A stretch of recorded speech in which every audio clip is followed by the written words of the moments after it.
الرحمن الرحیم باب ما جاء فی افتتاح القراءۃ بالحمد للہ رب العالمین۔ قراءت الحمدللہ رب العالمین سے شروع ہوگی، سری و جہری، البتہ جہرن تو جہری قراءت ہوگی اور سر میں سرن آہستہ صلوات سریہ کے اندر۔ یہاں ایک مسئلہ ہے مولانا کہ بسم اللہ سورہ فاتحہ کا جز ہے اور ہر سورت کا جز ہے، تو ہر سورت میں موجب کلیہ میں سورہ فاتحہ کا بھی جز ہے، یا کہہ دو کہ قرآن پاک کا جز ہے، ہر سورت کا جز ہے، تو سورہ فاتحہ جیسے جہرن پڑھی جاتی ہے تو ہر سورت کا جز ہے تو بسم اللہ بھی جہرن پڑھی جائے گی، یا یہ کہ قرآن بسم اللہ سورہ فاتحہ کا اور کسی بھی سورت کا الگ تعین جز نہیں ہے۔ تو مشہور تو یہ ہے کہ شافعیہ کے مسلک کے مطابق بسم اللہ ہر سورت کا جز ہے، اور امام ابو حنیفہ رحمۃ اللہ علیہ کے ہاں سورہ نمل والے بسم اللہ کے علاوہ ایک بسم اللہ قرآن پاک کا جز ہے لیکن لا علی التعین۔ امام مالک کے حوالے سے مشہور یہ ہے کہ بسم اللہ سورہ نمل والے بسم اللہ کے علاوہ کہ انہ من سلیمان و انہ بسم اللہ الرحمن الرحیم، اس کے علاوہ کوئی بسم اللہ بھی قرآن کا جز نہیں ہے، کسی سورت کا جز نہیں ہے۔ آپ کو بات سمجھ میں آ گئی؟ حنفیہ کہتے ہیں کہ بسم اللہ کسی بھی سورت کا جز نہیں ہے۔ ابن عباس کا قول ہے کہ نزلت البسملۃ للفصل بین السورتین، یا کان النبی صلی اللہ علیہ وسلم لا یعرف الفصل بین السورتین، دو صورتیں ایک صورت ختم ہو جائے دوسری شروع ہو رہی ہے اور اس کی پہچان نہیں ہوتی تھی، تو نزلت للفصل بین السورتین، دو صورتوں کے درمیان میں فصل کرنے کے لیے کہ ایک صورت پوری ہو گئی درمیان میں بسم اللہ لکھ دی جائے گی کہ اب دوسری صورت شروع ہو رہی ہے۔ یہ صرف فصل کے لیے آیا ہے، باقی اللہ آپ کا بھلا کریے کہ کسی سورت کا جز نہیں ہے علی التعین، باقی ہے قرآن میں سے۔ دوسری ایک دلیل ہے حدیث قدسی ہے کہ قسمت الصلاۃ بینی و بین عبدی، میں نے صلاۃ سے مراد سورہ فاتحہ ہے، سورہ فاتحہ کو میں نے اپنے درمیان میں اور بندے کے درمیان میں تقسیم کی ہے، اس کے کچھ حصوں کا تعلق مجھ سے ہے۔ اذا قال العبد الحمد للہ رب العالمین یقول اللہ سبحانہ وتعالی حمدنی عبدی، تو سورہ فاتحہ کو میں نے تقسیم کیا ہے کہ ابتدائی صفات خمسہ میں میری تعریف ہے، اور اس کے بعد پھر یہ کہ بندہ سوال کرتا ہے اس کا تعلق بندے سے ہے۔ تو جہاں اس حدیث قدسی میں سورہ فاتحہ کو بتایا کہ تقسیم کی ہے تو سورہ فاتحہ ہی سے حدیث میں شروع ہے کہ اذا قال العبد الحمد للہ رب العالمین بسم اللہ الرحمن الرحیم نہیں ہے۔ جب سورہ فاتحہ کا جز نہیں ہے تو کسی بھی سورت کا جز نہیں ہے، اور امام شافعی کا موجب کلیہ ٹوٹ جائے گا کہ ہر سورت کا جز ہے، سورہ فاتحہ کا جز نہیں ہوا۔ سورہ فاتحہ کو تو رسول پاک الحمدللہ رب العالمین سے شروع کر رہا ہے، یہ مسلم شریف میں بھی روایت ہے، حدیث قدسی ہے۔ تیسری ایک روایت ہے ابو ہریرہ کے رسول پاک صلی اللہ علیہ وسلم نے فرمایا ایک سورت ہے جو اپنے پڑھنے والے کے لیے سفارش فرمائیں گے، اور وہ سورت 30 آیتاً 30 آیتوں کے ہے، اور وہ سورۃ الملک ہے۔ اب تبارک الذی بیدہ الملک سے شروع کر کے فمن یاتیکم بماء معین، جہاں یہ سورت ختم ہوتی ہے بسم اللہ کے بغیر 30 آیتیں بنتی ہے، اگر بسم اللہ کو اس کے ساتھ ملائیں گے تو پھر یہ ہے کہ 31 آیتیں بن جائیں گے۔ اس سے بھی پتہ چلتا ہے کہ سورۃ الملک کا جز نہیں ہے، جب سورۃ الملک کا جز نہیں ہے تو کسی سورت کا بھی جز نہیں ہے۔ چوتھی بات جیسے کہ قرآن میں ہے، سورہ حجر کے اندر ہے کہ وَلَقَدْ آتَيْنَاكَ سَبْعًا مِّنَ الْمَثَانِي، ہم نے 7 آیتوں والی سورت آپ کو دی ہے جس کو دہرایا جاتا ہے مقصانی تکرار سے، ہر رکعت کے اندر اس کو دہرایا جاتا پڑھا جاتا ہے۔ تو سورہ فاتحہ میں بسم اللہ نہیں ہے، اگر بسم اللہ شمار کریں گے تو سبعن نہیں ہوگا، ثمانین ہوگا، 8 آیتیں اس کی ہوں گی۔ ان احادیث سے پتہ چلتا ہے کہ سورہ بسم اللہ کسی بھی صورت کا جز نہیں ہے۔ باقی چونکہ آپ دیکھ رہے ہیں کہ بالکل رسم عثمانی اور خط قرآنی کی طرح وہ لکھا ہوا ہے، اس لیے قرآن سے ہے ما نقل الینا بین دفتح المصائف نقلا متواترا بلا شبہۃ، جو آپ پڑھتے رہتے ہیں رسم قرآنی میں لکھا ہوا اور منقول بین دفتح المصاحف ہے، تو یہ تو ہوگا ہی، تو قرآنی ہوگا۔ باقی کسی صورت کا اعلی تعین جز نہیں ہے۔ امام شافعی رحمۃ اللہ علیہ بسم اللہ کو ہر صورت کا جز سمجھتا ہے، اور ان کا کہنا یہ ہے کہ جہاں بسم اللہ کو جہراً پڑھنے کا حکم آیا ہے، جیسے کہ اللہ آپ کا بھلا کرے کل آپ کے سامنے گزرا، کان النبی صلی اللہ علیہ وسلم یفتتح صلاتہ بسم اللہ الرحمن الرحیم۔ سورہ فاتحہ کے جب جز ہو گیا، جہری نمازوں میں جہری روایتیں جو دلالت کرتی کہ بسم اللہ جہراً آپ نے پڑھیے، اس کے ساتھ سورہ فاتحہ کے ساتھ، تو اس سے پتہ چلتا ہے سورہ فاتحہ کا جز بھی ہر صورت کا بھی ہوگا۔ دوسری دلیل امام شافعی کی یہ ہے کہ حدیث میں آتا ہے کہ رسول پاک صلی اللہ علیہ وسلم فرماتے ہیں لقد نزلت علی سورۃ، مجھ پر ایک صورت نازل ہو گئی کہ جو عظیم صورت ہے صورتوں میں سے، اور فرمایا کہ بسم اللہ الرحمن الرحیم انا اعطیناک الکوثر، ایک عظیم صورت جو اللہ نے مجھے عطا کی ہے، اور انا اعطیناک الکوثر سے پہلے بسم اللہ آپ نے پڑھا۔ جب یہ انا اعطیناک الکوثر کا جز ہوا تو ہر صورت کا جز ہوگا۔ امام شافعی کی ان دونوں دلیلوں کا جواب یہ ہے کہ جہر والی روایتیں کل آپ کو بتایا کہ وہ بہت کمزور ہیں، جہر والی روایتیں کمزور ہیں، اور اگر کبھی آپ نے پڑھا ہے صرف یہ بتا رہا ہے کہ نماز میں آدمی پڑھ سکتا ہے، جہراً پڑھا تعلیم للامت کہ پڑھنا ہوگا آہستہ، اور نماز کے اندر ظاہر ہے کہ غیر قرآن بھی تو پڑھ لیتے ہیں، غیر قرآن نہیں، یہ تو ہے قرآن ہے، لیکن سورہ فاتحہ کے ساتھ اس کو ویسے بھی پڑھے، سورہ فاتحہ کا جز بھی نہ ہو تب بھی سورہ فاتحہ کے ساتھ اس کو پڑھیں گے۔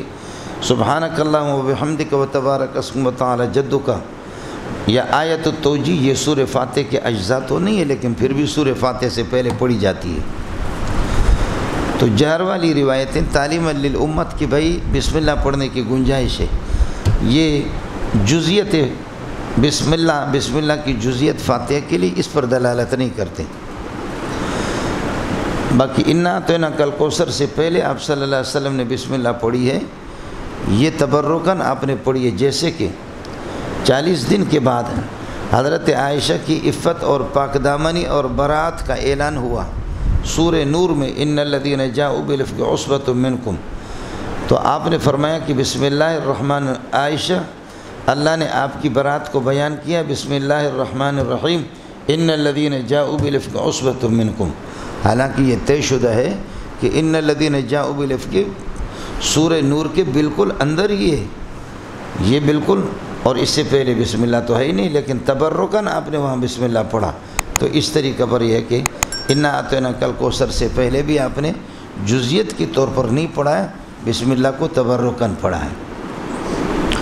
یہاں تک مسئلہ ہے امام مالک رحمۃ اللہ علیہ کا کہ وہ کہتے کہ بسم اللہ قرآن کا جز ہی نہیں ہے سرے سے۔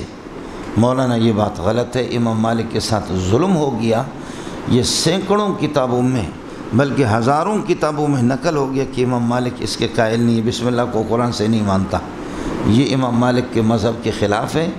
ابن رشد جو کہ مالکی ہے، وہ خود بدایت المجتہد کے اندر لکھتا ہے کہ امام مالک رحمۃ اللہ علیہ بسم اللہ کو قرآن کی یہ کہ قرآن ہی میں سے مانتا ہے، جس طرح امام ابو حنیفہ رحمۃ اللہ علیہ ہی کا مسلک ہے۔ یہ ہمارے مفسرین نے بھی آپ کے ساتھ ظلم کیا، ہمارے شارحین نے، محدثین نے بھی اس کے ساتھ جو شروحات حدیث جو لوگوں نے لکھی، یہ ظلم ہو گیا، امام مالک کو دائرہ اسلام سے خارج کر رہے ہیں۔ یہ تھا کہ حل البسملۃ جزء من کل صورت، بسم اللہ ہر صورت کا جز ہے یا نہیں ہے۔ اس میں 4-5 دلیلیں میں نے اپنی عرض کی، امام شافعی کی 2 دلیلوں کا جواب دیا، اور امام مالک کا دفاع کیا کہ امام مالک کا مذہب وہی ہے کہ بسم اللہ قرآن کا جز ہے، لیکن لا علی التعین کسی خاص صورت کا جز نہیں ہے۔ آیا مسئلہ سمجھیں؟ ہے جی۔ اس کے بعد ایک مسئلہ اللہ کرے آپ اس کی طرف توجہ دے دیں، وہ یہ ہے امام شافعی کے ہاں بسم اللہ ہر صورت کا جز ہے، تو 113 سورہ برات کے علاوہ 113 بسم اللہ آئیں گے۔ امام ابو حنیفہ کے ہاں چلو سورہ برات میں نہیں ہے اور ایک صورت ہے، تو 112 بسم اللہ کا انکار کر رہا ہے امام ابو حنیفہ۔ اب حقیقت میں نفس الامر میں آسمان میں حقیقت میں اگر ابو حنیفہ کا مذہب صحیح ہے، وہ 112 بسم اللہ نہیں مانتا، اس کا مسئلہ صحیح ہے، تو امام شافعی 112 113 کا اضافہ کرتا ہے، اس کی تکفیر لازم آئے گی۔ اور اگر واقعتاً 112 113 ہر صورت کا جز ہے، امام شافعی کا مذہب صحیح ہے، تو حنفی 112 بسم اللہ کے منکر ہے، لہذا یہ کافر ہوں گے۔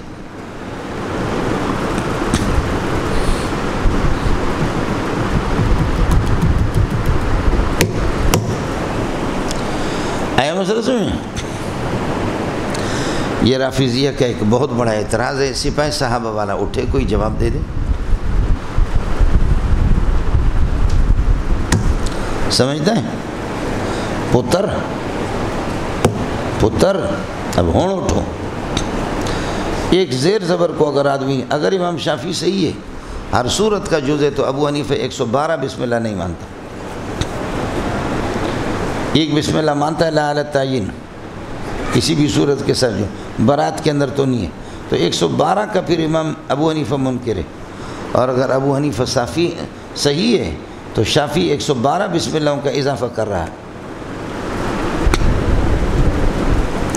اشکال کے سمجھ میں آئے؟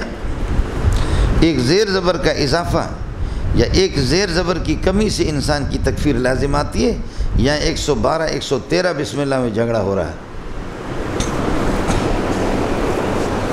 آیا مسئلہ سمجھیں؟ جواب یہ ہے کہ یہ جھگڑا یہ طے شدہ ہے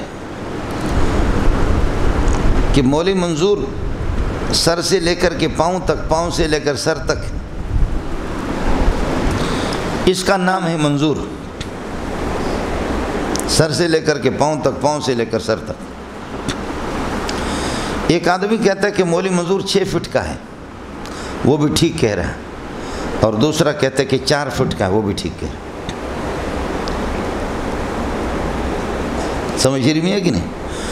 جو کہتا ہے کہ اس پر اتفاق ہے، یہ گروپ کہتے ہیں کہ 6 فٹ کا ہے، لیکن ہے منظور یہی یہاں سے لے کر کے پاؤں تک، پاؤں سے لے کر کے سر تک۔ یہ گروپ کہتا ہے کہ 4 فٹ کے، اس میں کوئی جھگڑا نہیں۔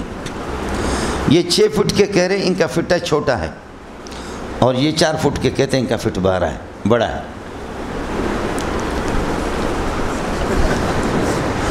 آپ کو بات سمجھ میں آ گئی؟ آپ کے یہاں ایکڑ 4830 گز کا ہوتا ہے، 1 ایکڑ۔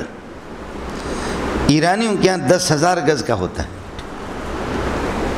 آپ کے یہاں ایکڑ زمین کے وہ کہتے ہیں ایکتر، آپ کے یہاں ایکڑ جو ہے نا وہ 4830 گز کی ہے، ایرانیوں کے یہاں 10,000 گز کی۔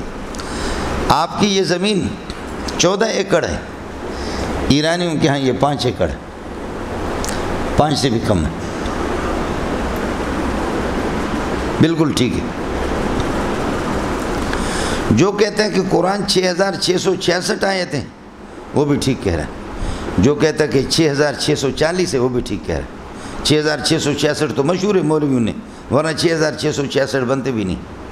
اور 6016 کہتے ہیں، کوئی 6040 کہتا ہے، بالکل دونوں کے دونوں سب ٹھیک ہے۔ ٹھیک اس لیے کہ آیت کی تعریف میں اختلاف ہے، آیت کی مقدار کیا ہے۔ جو کم بتا رہے مفسرین تو وہ آیت کی تعریف ان کے ہاں الگ ہے، جو زیادہ بتا رہے ان کے ہاں تعریف الگ ہے۔ ہر ایک کی اصطلاح کو آپ سمجھیں گے تو پھر ہوگا۔ اب امام شافعی کے ہاں یہ بسم اللہ جتنے بھی ہے 112، یہ تاسیس ہے، ہر بسم اللہ کا معنی الگ ہے۔ بسم اللہ الرحمن الرحیم الذی فتح علینا ابواب العلوم التي هي في الفاتحة بسم الله الرحمن الرحيم الذي نجانا من عبادة البقرة بسم الله الرحمن الرحيم الذي نجانا من عبادة آل عمران بسم الله الرحمن الرحيم الذي نجانا بسم الله الرحمن الرحيم الذي وفقنا لأداء حقوق النساء بسم الله الذي نجانا عن القتل على المائدة بسم الله الذي نجانا عن القتل على المائدة بسم الله الذي جنبنا عن جال الأنعام لغير الله بسم الله الذي نجانا من الأعراف بسم الله الذي وفقنا لقتال الكفار الذين تحصل منهم الأنفال بسم الله الذي وفقنا للتوبة كما وفق سيدنا يونس علیہ الصلاۃ والسلام للتوبة. آپ کو بات سمجھ میں نہیں رہی؟ امام شافعی رحمۃ اللہ علیہ کے ہاں ہر بسم اللہ کا معنی الگ ہے. ان کے ہاں یہ تاسیس ہے اور ابو حنیفہ کے ہاں تاکید ہے. کچھ بلا پڑا؟ اور یہ طے شدہ ہے. آپ نے دیکھا ہے سورۃ الفاتحۃ مکیہ وہی 7 آیات، یہ جو لکھا ہوا یہ قرآن کی رسم الخط میں نہیں ہے.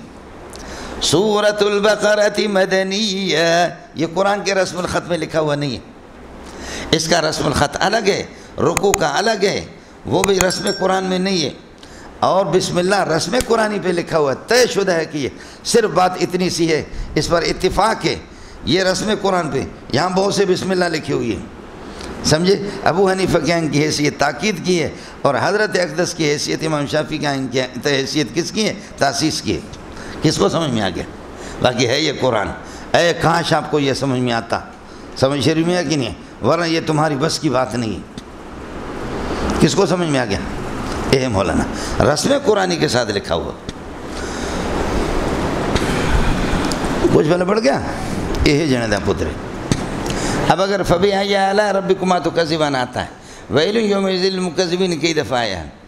ایک آدمی کو یہ طے شدہ ہے کہ سورۃ المرسلات میں جتنے بھی وَيْلٌ يَوْمَئِذٍ لِّلْمُكَذِّبِينَ ہیں یہ سب کے سب ہے قرآن ہے. سورہ مرسلات کے جز ہیں. فَبِأَيِّ آلَاءِ رَبِّكُمَا تُكَذِّبَانِ سورۃ الرحمن کے جز ہیں. اب امام شافعی رحمۃ اللہ علیہ ان سب کو ملا کر کے کئی آیتیں شمار کرتا ہے. ابو حنیفہ سارے فَبِأَيِّ آلَاء کی ایک شمار کرتا ہے. اس میں کیا ہے؟ وہ تاکید کہتا ہے. سمجھتا ہے؟ ہیہات ہیہات آپ نے سنا ہوگا قرآن میں تکرار سے، ہیہات ہیہات لما توعدون. ابو حنیفہ ان کو ایک کہتا ہے، وہ تب بھی ٹھیک کہتا ہے مؤکد بات تاکید. مؤکد تاکید ایک ہی ہے. شافعی اگر 2 کہتا ہے تب بھی ٹھیک ہے. مؤکد کو الگ شمار کرتا ہے، تاکید کو الگ شمار کرتا ہے. آپ نے قرآن دیکھا ہے کبھی؟ جن ساتھیوں نے قرآن دیکھا ہے وہ ہاتھ کھڑا کریں. ہیہات ہیہات لما توعدون تکرار سے ہے نہیں. تو ما توعدون میں لما توعدون میں ما زائدہ ہے. ما توعدونہ ما توعدون بھی موصول صلہ یہ فاعل ہے. ہیہات کا کس کا فاعل ہے؟ دوسرے والے کا یا پہلے کا؟ اس لیے کہ ہیہات ہیہات ہیہات ما توعدون بعود بعود ما توعدون. اب امام ابو حنیفہ ایک ہی سمجھتا ہے، شافعی 2 سمجھتا ہے، تو ہوا کیا؟ لیکن دونوں کا اتفاق ہے کہ ہے یہ 2، لیکن دونوں کا اتفاق ہے کیا ہے 2. امام شافعی کہتے 2، امام ابو حنیفہ فرماتے 2 ہے لیکن 1 ہے. آپ نے نحو کی کتابوں میں پڑھا ان زیدن قائمن، ان زیدن قائمن، وہی چلتا رہتا ہے. اس میں کیا ہے؟ کچھ بل پڑ گیا مولانا؟ اب امام ابو حنیفہ رحمۃ اللہ علیہ کے ہاں تاکید ہے، حضرت کے ہاں تاسیس ہے، تو چلتا ہے. باقی اس میں کوئی شک نہیں کہ بلاغت کے قاعدے کے اعتبار سے اللہ کو تاسیس تاکید سے بہتر ہے. سنگ دل نے سنگ لے کر سنگ دل کے گھر گیا، سنگ دل نے سنگ دل سے سنگ کھا کر مر گیا. سمجھتا ہے؟ یہ تاسیس ہے. سنگ دل نے سنگ لے کر سنگ دل کے گھر گیا، سنگ دل نے سنگ دل سے سنگ کھا کر مر گیا. ہمدم کی قسم ہمدم کے لیے ہمدم کو گئے ہمدم نہ ملے، مرہم کی قسم مرہم کے لیے مرہم کو گئے مرہم نہ ملے. سمجھتا؟ اے پھول یہ پھول میرے پھول کو دینا، پھول سے کہتا یہ پھول تیرے پھول نے دیا. اللہ اللہ اللہ، کیا بات! سمجھ شریف ہے کہ نہیں ہے؟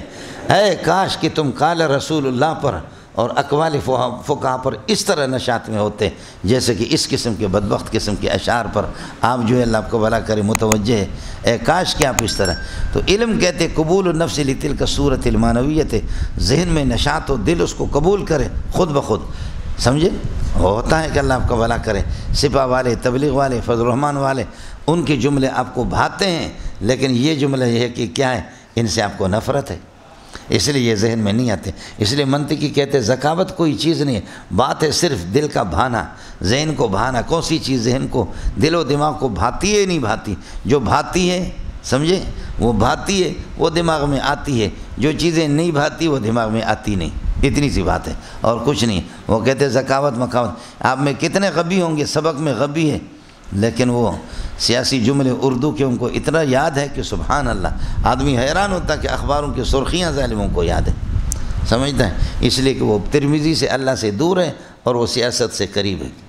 یہ ہوتا ہے، یہ ان کے مزاج کی تشخیص ہے جو میں نے آپ سے.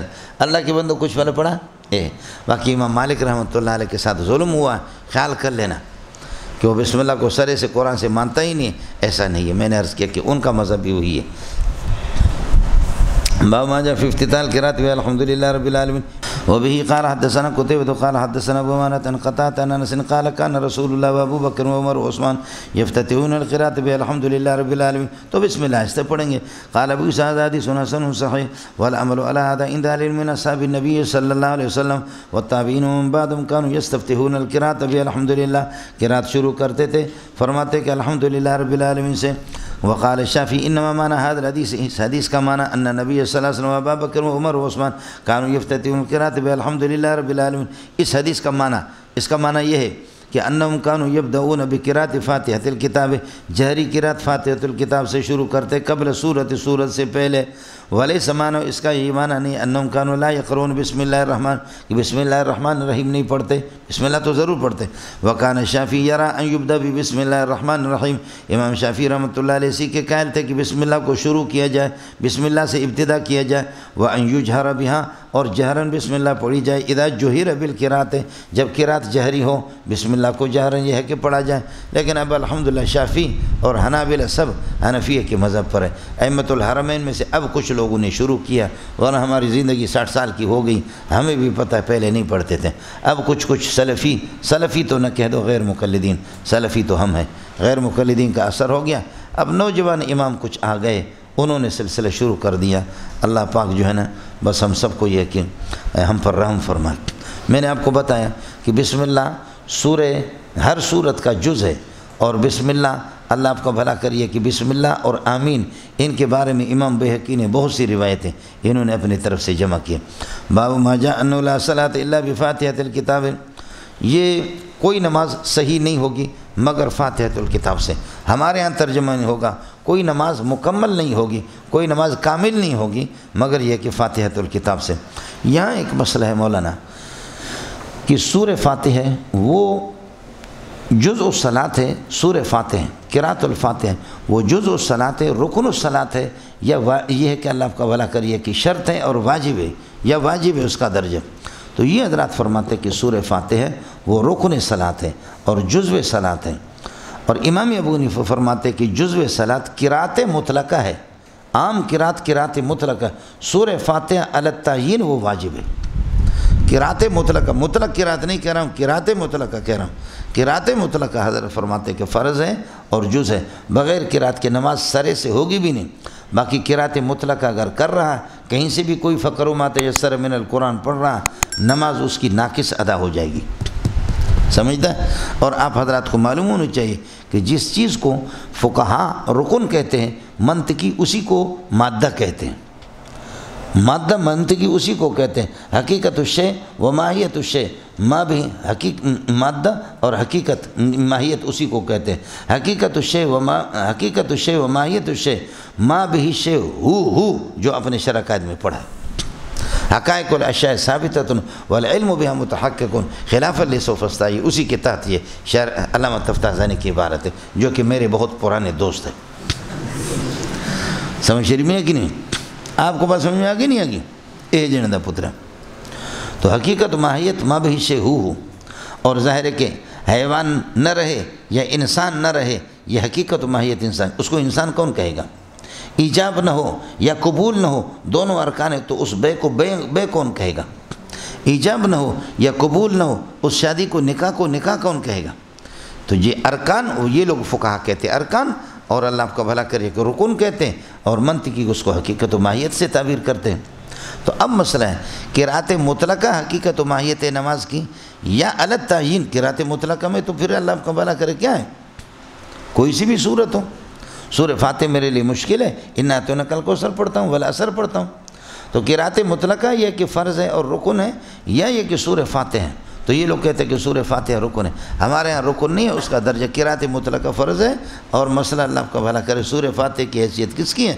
واجب کی اس کی حیثیت ہے۔ حنفیہ کے لیے دلیل ہے فَقْرَؤُوا مَا تَيَسَّرَ مِنَ الْقُرْآنِ، ما تیسر من القرآن میرے لیے کلمۃ ما للعموم ہے، ما تیسر میں اِنَّا أَعْطَيْنَاكَ میرے لیے آسان ہے، ما تیسر میں سورۃ کیا ہے والعصر ان الانسان، یہ میرے لیے آسان ہے، ما تیسر کے اندر میرے لیے قل هو اللہ احد اللہ الصمد لم یلد، یہ آسان ہے، اس لیے یہ کلمۃ ما للعموم۔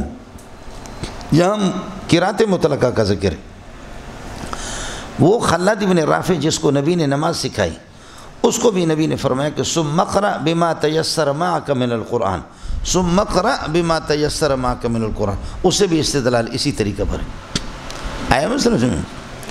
اور تیسرا مسئلہ اللہ آپ کا بھلا کریے کہ ابو ہریرہ کی روایت ہے من صلی صلاۃ لم یقرأ فیہا بأم القرآن، نماز پڑھی اور اس میں سورہ فاتح نہیں پڑھتا، فہی خداج خداج خداج، اور خداج کہتے ہیں خدجت الناقۃ، اونٹنی کو مثلا اللہ آپ کا بھلا کرے 2 سال کے اندر 1.5 سال کے اندر اس کو بچہ دینا تھا، اونٹنی نے کیا کر دیا 1-2 مہینے پہلے دے دی، بچے ہمارے 9 مہینے میں پیدا ہوتے ہیں لیکن 7 مہینے میں کسی نے دے دی، سمجھے؟ تھوڑی سی کمزوری ہوتی ہے اس کی، تو خدجت الناقۃ، وہ ناقص تو ہوتے ہیں، کچھ کمزوری ہوتی ہے اس میں، باقی اللہ کا بھلا کرے مثلا اسی طریقے پر سورہ فاتح نہ ہونے سے قرأت مطلقہ کی نماز تو اس کی اللہ کا بھلا کرے کراہیت کے ساتھ ناقص ادا ہو جائے گی۔ یہ حدیث بھی ہمارے لیے دلیل ہے، خدجت الناقۃ، آپ کو مسئلہ سمجھ میں آ گیا؟ باقی ان حضرات کے لیے دلیل ہے لا صلاۃ لمن لم یقرأ بفاتحۃ الکتاب، یہ کہتے ہیں کہ لا صلاۃ صحیحۃ، لا صلاۃ صحیحۃ لمن لم یقرأ بفاتحۃ الکتاب، یہ اللہ آپ کا نفی جنس کے لیے لیتے اس کو، صحت کی نفی کرتے۔ ہمارے ہاں یہ ہے کہ یہ لا صلاۃ لمن لم یقرأ بفاتحۃ الکتاب، یہ لا نفی جنس کے لیے نہیں ہے، نفی کمال کے لیے، جیسے فرماتے ہیں کہ لا صلاۃ لجار المسجد الا فی المسجد، مسجد کے پڑوس قریب رہنے والا آدمی اس کی نماز گھر میں نہیں ہوگی، مسجد میں ہوگی، حالانکہ گھر میں نماز ہوگی، فرض اس کے ذمہ سے اتر جائے گا، لیکن یہ کہ وہ ثواب نہیں ملے گا جو کہ مسجد کے اندر، اس لیے تنزیل الناقص بمنزلۃ المعدوم ہو گیا، لا صلاۃ لجار المسجد الا فی المسجد، لا نفی کمال کے لیے یہاں پر، یہ وہی وجوب والی دلیل ہے جو ہم لوگ کہتے ہیں اس کو واجب کہتے ہیں، واجب کے نہ ہونے سے اللہ آپ کا بھلا کرے چیز ناقص تو ہوگی لیکن معدوم نہیں ہوگی، ختم نہیں ہوگی سرے سے، سمجھتا ہے؟ دوسرا مسئلہ یہ ہے کہ آپ اس حدیث میں لا صلاۃ لمن لم یقرأ بفاتحۃ الکتاب، آگے مسلم شریف میں فصاعدا، سورہ فاتحہ اور اس سے زائد، اور ایک روایت پہلے آپ کے سامنے گزری لا صلاۃ لمن لم یقرأ بفاتحۃ الکتاب وسورۃ، گزری آپ کے سامنے اسی ترمذی کے اندر، سمجھے؟ تو آپ سورہ فاتحہ کو رکن قرار دیتے ہیں، اس کو جز قرار دیتے ہیں، رکن قرار دیتے ہیں، تو ما زاد علی الفاتحہ، فاتحہ سے زائد سورت اس کو کیوں نہیں؟ تو آپ جو معطوف کا جواب دیں گے، ہم وہی معطوف علیہ کا جواب دیں گے۔ آپ کے یہاں معطوف ضروری نہیں ہے، ہمارے یہاں معطوف علیہ کا درجہ بھی فرض کا نہیں، سمجھتے ہیں؟